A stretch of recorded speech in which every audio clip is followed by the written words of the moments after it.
Gloire à Dieu, alléluia, gloire à Dieu. Je bénis le Seigneur pour le souffle de vie qu'il ne cesse de nous accorder en ce jour. Bienvenue à une minute de prière de ce jeudi 4 avril 2024. Aujourd'hui, le Seigneur a mis en mon cœur le désir de partager avec vous ce passage de Luc chapitre 10, le verset 19. Je lis au nom de notre Seigneur Jésus-Christ. Voici, je vous ai donné le pouvoir de marcher sur les serpents et les scorpions et sur toute la puissance de l'ennemi et rien ne pourra vous nuire. Je vous ai donné donc le pouvoir, c'est le Seigneur Jésus-Christ qui dit ici de marcher sur les serpents, les scorpions ainsi que toute puissance de l'ennemi et il nous dit que rien ne pourra nous nuire. Chers frères et sœurs dans le Seigneur, deux fois, nous ne considérons pas la puissance que le Seigneur Jésus-Christ nous a léguée. Ici, c'est lui-même qui parle. Ce n'est pas un apôtre, mais c'est lui-même. Il nous a donné le pouvoir de marcher sur les serpents, sur les scorpions, sur toute puissance de l'ennemi. Et rien, il dit bien rien ne pourrait nous nuire. Mais pourquoi nous, chrétiens, avons-nous toujours peur? Pourquoi allons-nous ajouter toujours à la foi que nous avons en Jésus-Christ? En cette puissance, nous allons toujours chercher à ajouter quelque chose. Pourquoi avons-nous peur de la puissance de l'ennemi? Or, il nous dit ici, la puissance de l'ennemi ne peut rien contre nous. Et quand je lis encore Ephésiens 6, 12, je vois, nous n'avons pas à lutter contre des êtres humains. Mais bien souvent, nous chrétiens, nous nous trompons de cible.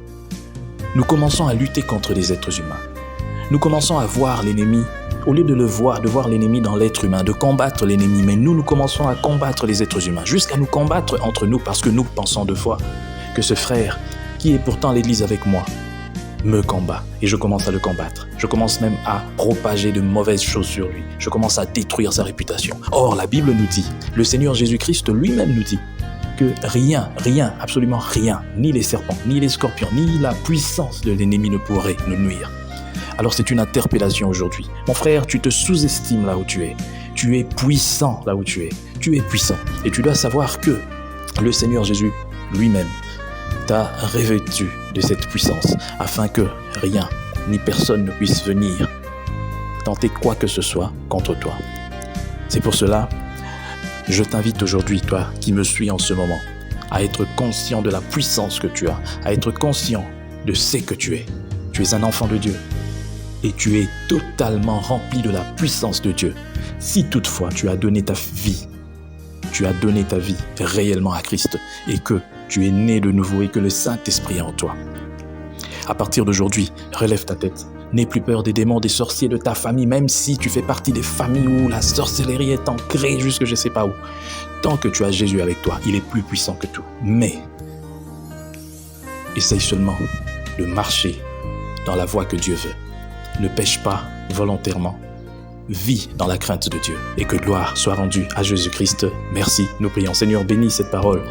Bénis toutes les oreilles qui m'ont suivi. Fais que, Seigneur, cette parole puisse entrer et rester dans les cœurs et que ça puisse transformer, Seigneur, ceux qui m'ont suivi. Afin que, en ton nom, Jésus, tout esprit nous soit soumis au nom de toi, Jésus. Amen. Chers frères et sœurs, dans le Seigneur, vous avez l'occasion de servir Dieu avec votre temps, avec votre intelligence, mais aussi avec vos moyens. Soutenez, restez unis dans une minute de prière chaque jour. Écrivez-nous, envoyez vos dons ici. Que Dieu vous bénisse.